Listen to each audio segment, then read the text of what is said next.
Ils ressemblaient à quoi les premiers Jeux olympiques modernes? Bon, pour le comprendre, il faut revenir au 16 juin 1894 dans l'amphithéâtre de la Sorbonne à Paris. C'est le jour d'ouverture du premier congrès olympique qui rassemble 2000 invités issus de 13 pays différents. Ce congrès a deux objectifs. Il doit fixer les limites entre sport amateur et professionnel, puisqu'on est à une époque où la plupart des sportifs sont des aristocrates, des sportsmen, qui refusent absolument de voir des amateurs pratiquer une activité qu'ils considèrent comme noble. Et puis, ce congrès a aussi un second objectif, rétablir les Jeux Olympiques. Ce sera chose faite lors de la cérémonie de clôture le 23 juin 1894. Athènes est alors désignée comme étant la ville hôte de la première Olympiade moderne. Pour comprendre dans quelles conditions vont se dérouler ces premiers Jeux olympiques modernes, il faut revenir un peu sur l'histoire de la Grèce au XIXe siècle. Depuis le XVe siècle, la Grèce est une partie de l'Empire ottoman. En 1821, les Grecs se sont soulevés contre la présence ottomane et ont proclamé leur indépendance en 1822. Le pays reste tributaire des États européens qui l'ont aidé à se libérer, la France, la Russie, la Grande-Bretagne.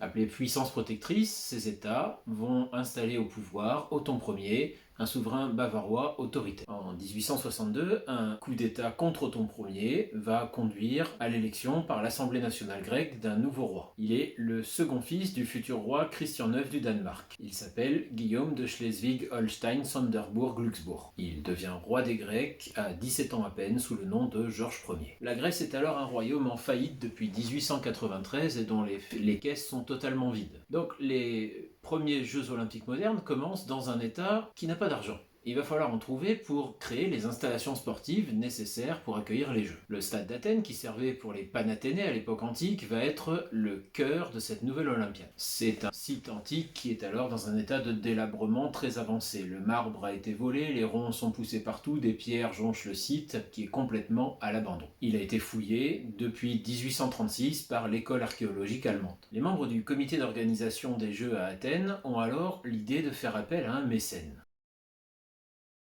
C'est un commerçant qui s'appelle Georgios Averof. Averof a déjà financé la construction de l'école polytechnique, des prisons pour enfants d'Athènes, mais aussi de l'école militaire. Le fils aîné de Georges Ier, le prince héritier, va alors rédiger personnellement une lettre qu'il fera porter par le président du comité d'Athènes directement en main propre à Averof. Dès la réception de la lettre du prince héritier, Averof se montre enthousiaste et donne son plein accord pour le financement des Jeux. Il promet même la somme de 1 million de drachmes pour la reconstruction du stade d'Athènes. Les Jeux débutent officiellement le 6 avril 1896. 241 athlètes provenant de 14 pays, dont 81 athlètes étrangers, se rendent à Athènes, soit par bateau, soit par train. 9 sports sont au programme: athlétisme, haltérophilie, cyclisme, escrime, gymnastique, lutte, natation, tennis et tir. 43 épreuves sont prévues. Il n'y aura pas de médaille d'or pour le gagnant de chaque épreuve, mais une médaille d'argent, une couronne de laurier et un diplôme. Seuls les 2 premiers de chaque épreuve seront récompensés. Le stade d'Athènes rénové accueille le jour de l'ouverture 70 000 spectateurs. La date d'ouverture des Jeux n'a pas été choisie au hasard. C'est le lundi de la Pâque grecque. C'est aussi la date de la commémoration de la guerre d'indépendance des Grecs.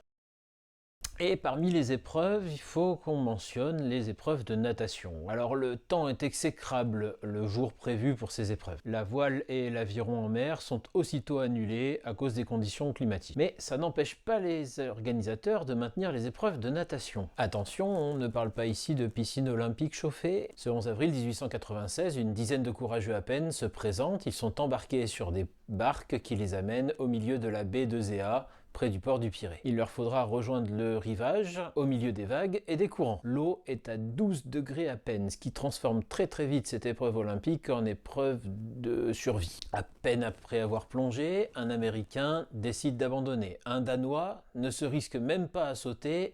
Il est inscrit l'après-midi dans l'épreuve de tir et préfère réserver ses forces. Le parcours de nage a été balisé avec des citrouilles évidées qui flottent sur l'eau. Comme elles n'ont pas été amarrées, très vite elles se mettent à dériver au gré du courant et le parcours devient rapidement illisible pour les nageurs.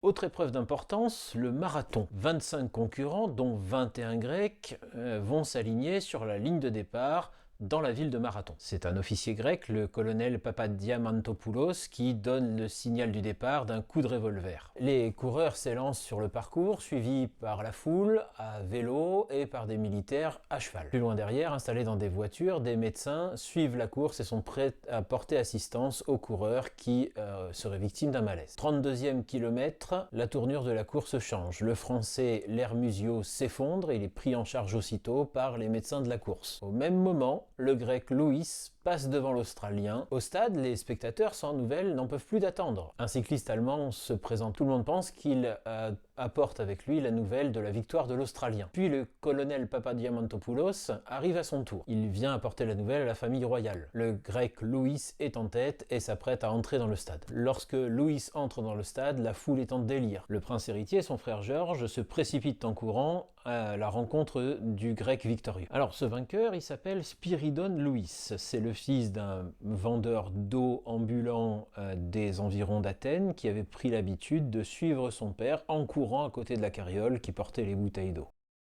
Un banquet est offert par le roi Georges Ier au dernier jour de cette première Olympiade. Il y convie les organisateurs, les champions, mais aussi la presse étrangère. Il tentera au cours du dîner de convaincre l'Assemblée que les Jeux, nés en terre grecque, doivent aussi demeurer en terre grecque. Contre l'avis des Grecs, le Comité international olympique imposera finalement la règle d'un changement de ville tous les 4 ans.